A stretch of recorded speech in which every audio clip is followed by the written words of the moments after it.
Médiasphère. Médiasphère.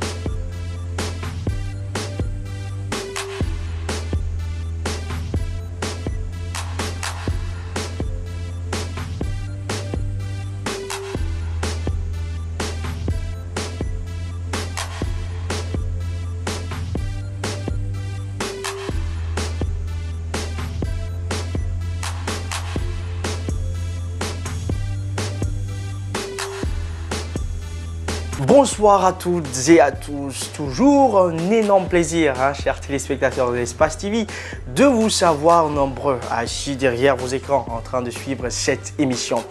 Vous le savez, c'est toutes les semaines ici sur Espace TV, dans votre émission Médiasphère, on vous donne le contenu de toute l'actualité médiatique. C'est important que nous puissions partager cette actualité avec vous. Et toute l'équipe est là, prête. Donc, vous n'avez qu'à vous installer confortablement pour que vous et nous fassions ensemble le tour de toute la sphère médiatique. Bienvenue dans votre émission Médiasphère. Médiasphère. Médiasphère. Nous commençons ces actualités par notre grand format de toutes les semaines dans lequel on vous donne des informations assez spécifiques et c'est notre cher ami, mon maître, Mamoudou Bouléré Diallo qui lui s'occupe de ça. Il nous parle aujourd'hui d'autres infos. Cap sur les nouveaux engagements du personnel du groupe Adafo Média en ce début d'année 2022. Ce mardi, les nouveaux promus, vous vous rappeliez, ont été officiellement donc installés dans leurs fonctions. Ils sont tous des jeunes connus pour leur disponibilité, mais surtout leur professionnalisme. En présidant la cérémonie, le directeur donc des ressources humaines du groupe s'est félicité, lui, d'être entouré de très bons travailleurs. Ces cadres, donc récemment nommés par le PDG Lamine Guirassy, créent ainsi l'émulation pour faciliter le climat de travail. Je vous invite donc, chers toutes et tous, à suivre ce reportage, ce grand format que nous propose mon maître Mamoudou Bouléré Diallo et cet autre Yacouba Traoré. Médiasphère. Médiasphère. Après l'installation du directeur général d'Espace TV et de la rédactrice en chef récemment, c'est au tour du directeur général du groupe Adafo Média et celui de Radio Espace de prendre fonction. Le directeur artistique d'Espace TV, le directeur des opérations et coordinateur en région, ainsi que le DG de Calac TV, mais aussi du directeur technique, suivi de la chargée des affaires sociales du groupe, ont aussi été installés dans leurs fonctions. C'est le directeur des ressources humaines qui a présidé cette cérémonie en présence de plusieurs collègues. Nous avons espoir que ces jeunes sont là où il faut. Nous avons espoir que ces jeunes comprennent exactement la tâche qu'on leur confère. À chaque fois que c'est en interne, on nomme un employé, moi je suis satisfait, moi je peux dormir tranquillement. Donc je suis très heureux que ces employés, que ces collaborateurs soient à ces postes-là aujourd'hui. J'ai envie de dire surtout bonne chance au nouveau directeur général de Espace, qui est très jeune. Ça, c'est une première en Guinée qu'on donne une telle tâche à un jeune, mais il le mérite. C'est quelqu'un qui se lève à 5 h du matin pour repartir à 22 h, 23 h. Donc c'est quelqu'un qui le mérite, c'est quelqu'un qui va certainement, avec l'énergie qu'il a, avec justement toute la confiance que nous le portons, amener cette radio là où nous ne le pensions pas. Il était auditeur, puis animateur. Bambo Guirassy porte Radio Espace dans son cœur depuis la naissance de celle qui est surnommée la plus lionne des radios en Guinée. Désormais, il est le directeur général de la 99.7. Le jeune Bambo Énergie se réjouit et promet de se mettre à l'écoute de tous pour mieux servir. Il fait appel à la bonne collaboration. Ça fait plus de 13 ans que je fais partie de cette même équipe. Comme on a l'habitude de le faire ici à Adafo Média, c'est le management, c'est la gouvernance participative, donc un travail d'équipe. J'attends en tout cas de tout un chacun cette participation à toutes les choses que nous allons ensemble entreprendre dans cette même entité. Donc ensemble, main dans les mains, que nous puissions amener cette radio de l'avant comme elle le fait déjà très bien. avec cette équipe, je pense qu'on pourrait parvenir à des bons résultats. C'est le mérite qui prime. Adafo Média l'a toujours revendiqué son fondateur. Je ne suis pas le meilleur de tous, explique le nouveau directeur général du groupe Adafo Média. Cabinet Condé mise sur l'esprit d'union pour servir le peuple à travers ce groupe médiatique. Mission que j'espère, avec le concours de tous, réussir. Je voudrais préciser aussi que cette nomination n'est pas seulement que ma nomination. C'est la nomination de tous les collaborateurs de Adafo Média, du DRH au vigile de Zéré Corée. C'est la nomination de tout le monde, la conjugaison du travail acharné, nuit et jour, de tout le monde, journalistes, techniciens, animateurs, tous du groupe Adafo Média. J'aimerais que tous nous nous reconnaissions dans cette nomination et qu'ensemble, nous conjuguons tous les efforts nécessaires pour porter ce groupe encore plus loin qu'il ne l'est aujourd'hui. La sphère médiatique guinéenne est marquée par une rude concurrence. Conquérir le cœur des téléspectateurs et auditeurs, Adafo Média l'a déjà fait au regard des récentes statistiques révélées par StatView International qui l'a classé loin devant tous les autres. Le combat pour le maintien reste une priorité. Les défis sont vraiment énormes, mais je suis convaincu qu'avec une équipe comme celle qu'on a aujourd'hui, celle à laquelle j'ai la chance d'appartenir, je veux le dire, c'est un honneur d'appartenir à cette équipe. Aujourd'hui, en tant que directeur général d'Adafo Média, j'appelle au travail à tout le monde, à surtout le développement de l'esprit d'équipe, car c'est toutes les grandes victoires que nous avons eues ici à Adafo Média, nous les avons eues ensemble. Ce 14 janvier, Radio Espace a célébré ses 15 ans d'existence en terre guinéenne. Représenté dans les 4 régions naturelles de Guinée, Lamine Guirassy annonce l'ouverture des antennes à Bamako au Mali et à Ouagadougou au Burkina Faso après celle de Dakar dont la fréquence est déjà obtenue.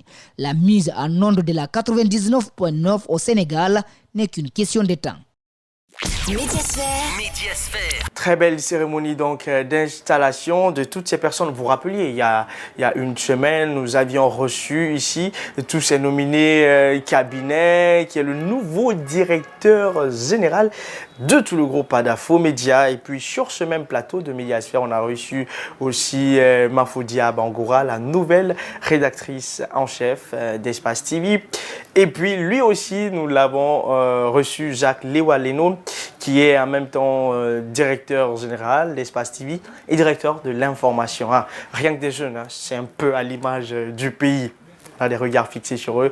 Et voilà, c'est aussi ça, Adafo Média. Et nous, ici, dans cette émission, on vous permet justement d'avoir cette exclusivité. Bravo et surtout, très bon courage à toute l'équipe.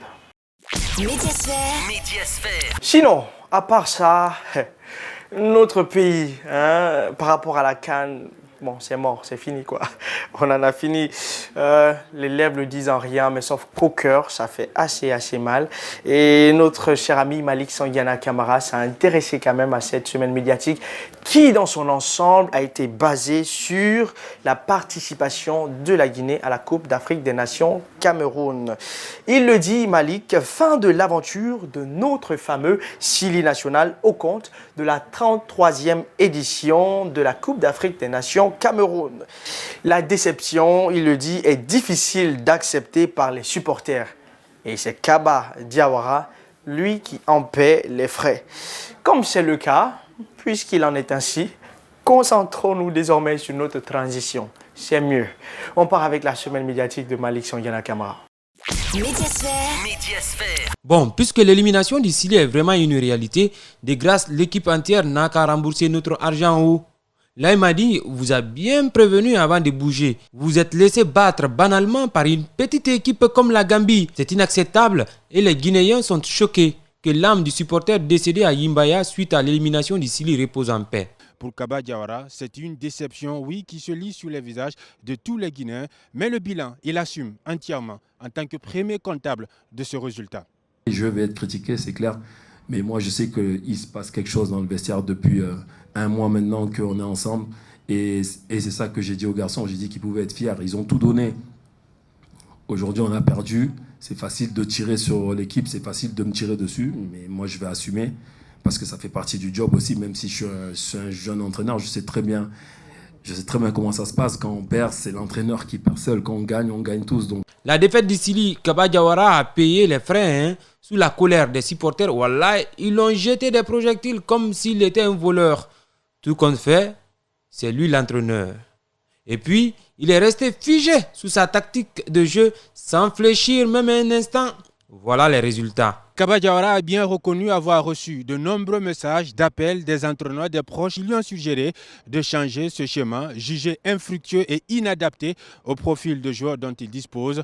Pour leur répondre, Kaba Diawara, sélectionneur national, les invite tous à passer des diplômes auprès de la Fédération guinéenne de football parce que pour lui, la Guinée est un pays libre et chacun a son appréciation par rapport à ce schéma.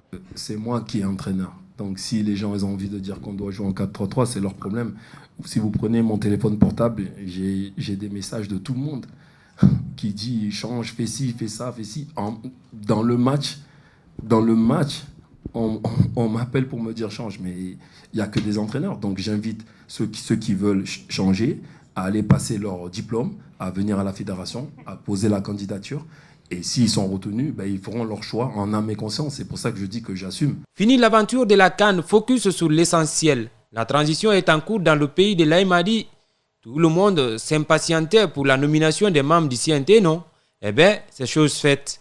On connaît les 82 têtes qui vont nous produire la nouvelle constitution. On avait un problème constitutionnel, les violations des droits de l'homme, beaucoup de problèmes que un État normal est censé régler. C'est ça le défi. Comment transformer une situation, cette situation de douter, de crainte et d'instabilité à une station de stabilité. Pour moi, le défi se situe là. Et comment doter la Guinée d'une constitution qui sera acceptée de tous, une constitution qui résistera au temps et à la tentation, une constitution qui mettra en place les nouvelles règles de fonctionnement de l'État qui soient respectées par toutes et tous. Pour moi, c'est l'autre défi. Dans sa Kourouma, c'est lui le président du CNT. Ah, son nom fait débat. Pour ceux qui ont déposé leur candidature, mais pas sélectionnés, ils sont en colère. Mais comme pas possible. Bon, chacun de son côté, il va de son commentaire. Ce n'est pas la faute du CNRD. Tout est parti de la CORED elle-même, où il y a eu un choix personnel du président de la CORED, Aladji Mamadou Sylla, qui avec des amis, les gens qui lui étaient proches, ont fait une liste qu'ils ont cachée jusqu'à ce jour. Sékou Jamal Pendessa était aussi l'un des candidats au Conseil national de la transition. De son côté, il accuse le patronat d'avoir tout mis en œuvre pour écarter le SPPJ. L'histoire retiendra que les autorités et les patrons ont monté un complot contre les pauvres travailleurs qu'ils veulent maintenir dans une situation d'exploitation de l'homme par l'homme. Plus loin, le secrétaire général du syndicat de la presse privée estime que le CNT, sans les syndicats, est un échec pour la presse. Il parle d'un conseil illégitime alors que le président de l'UFD lui parle d'un CNT à la solde du pouvoir. Au CNT de déterminer la durée de la transition, juste un rappel. Médiasphère. C'est quand même assez triste, c'est compliqué. Nous qui pensions se retrouver au quart de finale, demi, pourquoi pas remporter quand même cette année la Coupe d'Afrique des Nations, mais malheureusement le rêve se limite là. Vous n'imaginez pas combien ça fait l'actualité dans les taxis, dans les marchés, toutes des femmes, des enfants. Et d'ailleurs, on va vous montrer quand même cette image-là. Médiasphère. Médiasphère.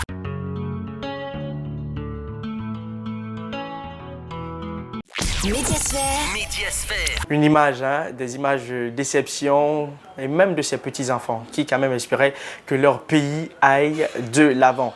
Et aussi cette info sur le site Flower News, un site de sport de mon cher ami Djibril. On parle d'un monsieur qui, lui, malheureusement, n'a pas pu vivre à cause de ce but qui a été refusé au compte de cette CAN lors du match avec la Gambie. Calmez-vous le cœur. La prochaine CAN, on sera sûrement prêt. D'autant plus que bientôt, nous aussi, on va organiser la CAN. En tout cas, cas, courage à tout le peuple. On est éliminé, on revient à la maison, on poursuit avec notre transition. Voilà. Médiasphère. Si nous prenons un vol et que nous déposions nos valises en Europe, là, il y a une toute autre actualité. Bientôt les élections du côté de la France. Mélenchon, Éric Zemmour, ils sont nombreux à se faire des échanges par rapport à ces élections qui va se dérouler bientôt dans moins donc, de 90 jours. On va faire l'actualité de ce côté. Et puis, il y a aussi cette tension en Ukraine, les États-Unis, la Russie, ce problème autour de l'OTAN. On parle aussi un peu de cette actualité, mais aussi, et pourquoi pas, de ces passes vaccinales qui désormais est contrôlé de façon stricte du côté de l'Europe. C'est un regard impertinent de Patrick Menet, un condensé de toute l'actualité des médias du côté de l'Europe que nous vous proposons uniquement et maintenant dans votre émission Médiasphère. Médiasphère.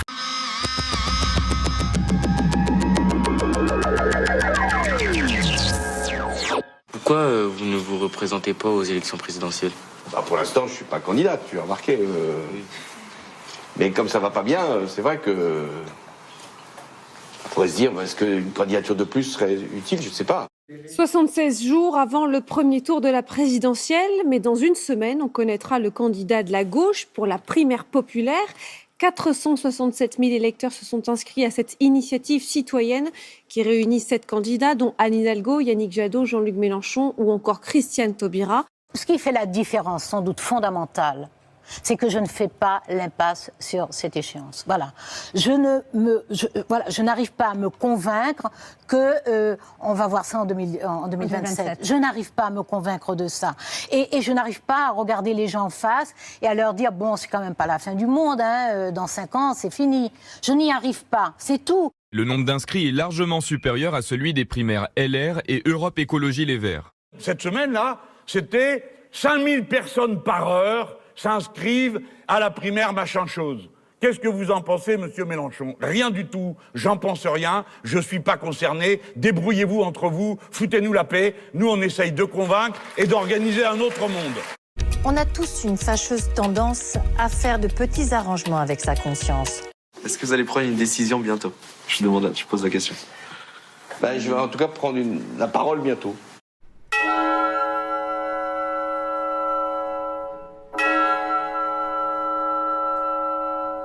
Leur vie a été bouleversée le jour où ils ont découvert la vérité sur celui ou celle en qui ils avaient le plus confiance. J'avais l'impression, qu'on m'avait piétiné.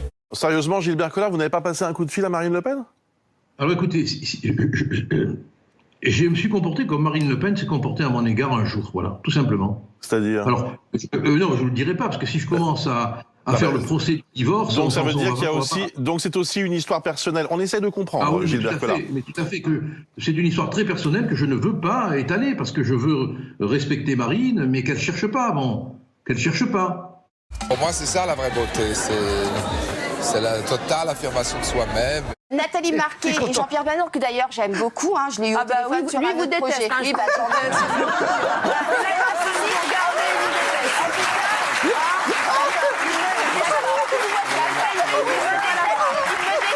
Enquête ouverte après la publication d'un article de Mediapart. Guillaume Pelletier, aujourd'hui vice-président de Reconquête, le parti d'Éric Zemmour aurait utilisé de l'argent public de l'Assemblée nationale, peut-être, ou de sa région pour servir ses propres intérêts.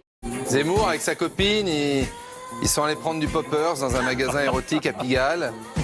Ils sont rentrés chez eux, excités comme des ados. Je pense que Zemmour, il doit être un peu l'inverse de ce qu'il montre. Il doit être très chatte dans l'intimité, un peu le genre retire-moi mes lunettes, de toute façon on s'en fout, c'est des verres blancs, c'est pour la campagne. Desserre-moi la cravate avec tes pieds. Quoi? Sylvain Baron, qui est peut-être encore là. Sylvain Baron, vous pouvez me confirmer. Donc vous étiez en train de faire autre chose là.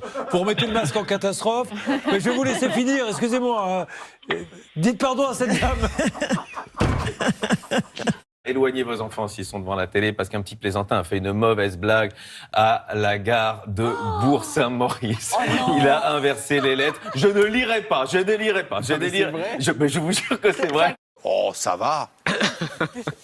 Des tanks et des soldats russes à l'entraînement à quelques kilomètres seulement de la frontière ukrainienne. Le message de Moscou est clair. Ses troupes sont prêtes à intervenir à tout moment. Elles sont d'ailleurs déjà positionnées. Les États-Unis se préparent-ils à une intervention militaire dans le conflit entre l'Ukraine et la Russie? Alors que 8500 militaires américains se tiennent en état d'alerte, Joe Biden s'est entretenu avec ses homologues européens. Que cherche le maître du Kremlin dans cette affaire? Il réclame à Joe Biden, le président américain, une promesse écrite de ne jamais laisser l'Ukraine entrer dans l'alliance militaire de l'Atlantique Nord, l'OTAN.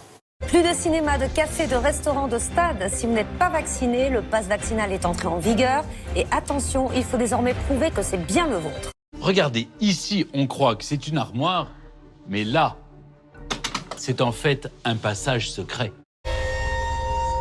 Lorsque Marie me pose la photo, je rentre immédiatement en contact avec son fils. Et je me dois d'être absolument fidèle à tout ce que je vais entendre, voir et ressentir. Chez Thierry Mugler, les mannequins sont pointus, métalliques, futuristes. Le styliste avait conscience d'avoir cassé les codes. J'ai fracassé, comme vous dites, des idées, des clichés, des barrières. Bah oui, c'est irrésistible, la guerre contre le cliché. Nous n'avons pas besoin de petites bourgeoises qui dénoncent inlassablement, au nom du genre, l'oppression d'un sexe par un autre et diabolisent des hommes qui ont un peu trop travaillé. Mais c'est dingue d'écrire ça en 2022, Emmanuel. Non, ça vient à la suite, c'est une conclusion à mon explication de la résistance de patrie dominance dans les classes supérieures. Ça va ma poule? Cool. Allez, à plus. Jean-Jacques Bourdin, à la demande de la direction, se retire temporairement des antennes de BFM TV et de RMC. Cette décision a été prise pour ne pas porter préjudice au fonctionnement quotidien de BFM TV et de RMC.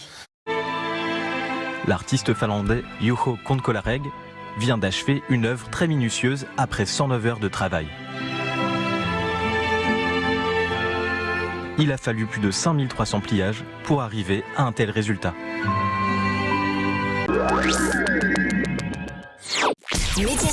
Médiasphère. Sinon, chers toutes et tous, si vous n'avez pas pu avoir le temps, comme j'aime à le dire toutes les semaines, vous étiez un peu occupé, vous n'avez pas pu avoir le temps de suivre quelques émissions, notre réalisateur, lui, vous permet d'avoir un condensé, un petit tour de toutes ces parties poignantes des émissions que nous vous proposons ici sur Espace TV, des parties poignantes et intéressantes ou parfois même assez drôles. Voilà, on va vous proposer ce tour d'horizon.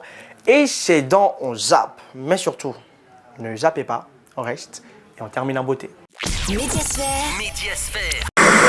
Des équipes comme ça qui nous ont humiliés, et j'ai entendu des Guinéens dire non, c'est pas grave, au moins ça nous permet de comprendre que notre équipe n'est pas très en forme, on va pouvoir se surpasser, j'ai confiance en cette équipe. J'ai dit ok, il n'y a pas de problème, mais vous allez voir. Thierno Sadou, vous-même vous savez que affronter les Camerounais chez eux, c'est pas facile. Est-ce que vous n'êtes pas un peu heureux du fait que vous n'êtes pas tombé avec le Cameroun dans cette compétition? Vous parlez comme un Camerounais, Amadou. C'est ça. Ce n'est pas une ambulance, hein. Ce n'est pas une ambulance. C'est un corbillard sur lequel on va tirer parce que ces gens-là nous ont déçus la mine. Il y a un vieil homme qui est mort hier. Il y a un supporter du Sili qui est mort hier parce que il y a eu un but qui a été marqué, qui a été refusé. C'était un hors-jeu. À cause de la prestation du Sili, des gens ont fait des crises cardiaques, la mine. Ce sont des filles qui arrivent même à embrouiller Satan. Ah. Je t'assure. Deuxième catégorie, Marie, que moi j'ai remarqué à l'église, ce sont les criticos. Au fait, eux, ils ont une spécialité qu'on appelle la criticologie. En fait, à l'église, eux, quand ils viennent, ils s'asseyent toujours derrière. Ouais. Tu comprends? Ils sont là et puis ils observent. Ma copine, regarde, la sœur Marie, elle est encore arrivée aujourd'hui. Hein? Marie, robe rouge. Alors, Maître Alpha de Desba, vous dites que 40 victimes ont été entendues comme partie civile, mais malheureusement, les commanditaires n'ont jamais été entendus. Est-ce qu'on peut dire au-delà de la responsabilité des citoyens ou bien de l'État? Bon, au niveau de la justice, visiblement, c'est la justice également qui n'a pas joué ce rôle. Parce que normalement, il y a le parquet qui est là, le procureur peut poursuivre quand il y a des actions de ce genre dans un pays, dans les conditions normales quand même. Effectivement, le parquet a une grande responsabilité parce que c'est au parquet de diligenter les enquêtes. Ce n'est pas parce qu'une personne n'est pas venue se constituer partie civile dès lors qu'il y a une infraction, le parquet doit nécessairement diligenter une enquête. Et là, il peut saisir soit le juge d'instruction ou alors il peut saisir une gendarmerie, une police pour que des faits qui sont allégués contre X soient portés à sa connaissance pour que ces officiers de police judiciaire puissent mener des enquêtes, dresser des procès verbaux et les déposer à son parquet pour que des personnes soient poursuivies. Donc, les parquets ont une très grande responsabilité dans l'entretien de l'impunité dans notre pays et plus globalement l'État. C'est juste incroyable, même un amateur, quand vous regardez le match, quand je suis rentré, c'est mon fils qui m'expliquait. Ouais. Il était tellement dessus, la façon il expliquait comment ça s'est passé. Ouais. Des grandes gueules. Incroyable. Il y a ma fille qui dit, mais ça veut dire qu'ils ont perdu, c'est fini, ils ne vont plus jouer. Oui. Mais c'est pas possible. Vous avez toute une nation qui est accrochée, qui supporte. Vous voyez comment les gens sont dans la rue. Mais c'est incroyable. Il faudrait... Lamine, moi je pense que si on avait amené l'équipe du Chan, ils auraient pu mieux faire. Justement. C'était aussi... Ils auraient pu mieux faire. Et il y a des éléments qu'ils ont laissés ici qui auraient pu faire en sorte que ça aille mieux que ce qu'on a vu, que ce qu'on nous a servi. C'est fini, chers toutes et tous, pour aujourd'hui. C'était donc cet élément qui vient mettre fin à ce numéro au compte de cette semaine. On sera ensemble, forcément, la semaine prochaine pour ensemble faire le tour d'une autre sphère médiatique. Et puis, merci, puisque c'est la fin à tous ceux qui ont permis à ce que vous puissiez nous suivre, chers téléspectateurs. Je pense à notre chère amie Mariam Sissé, qui est là, voilà, qui permet à ce que vous puissiez nous suivre. Et puis, lui, c'est toutes les semaines, hein, il est là, Abouakardine Camara, qui est aussi des nôtres, celui qui a permis à ce que cette émission soit réalisée aujourd'hui. C'est notre cher ami Condé Sekouba. Le tout coordonné pour vous par le grand Alpha Amadou Djoulde Diallo. Où que vous soyez, chers toutes et tous, prenez soin de vous. On se retrouve la semaine prochaine quand il sera jeudi et 20h passées de quelques minutes pour que vous et nous fassions ensemble le tour de toute la sphère médiatique. A plus, restez sur Espace TV, nos programmes sont et demeurent les meilleurs. Médiasphère.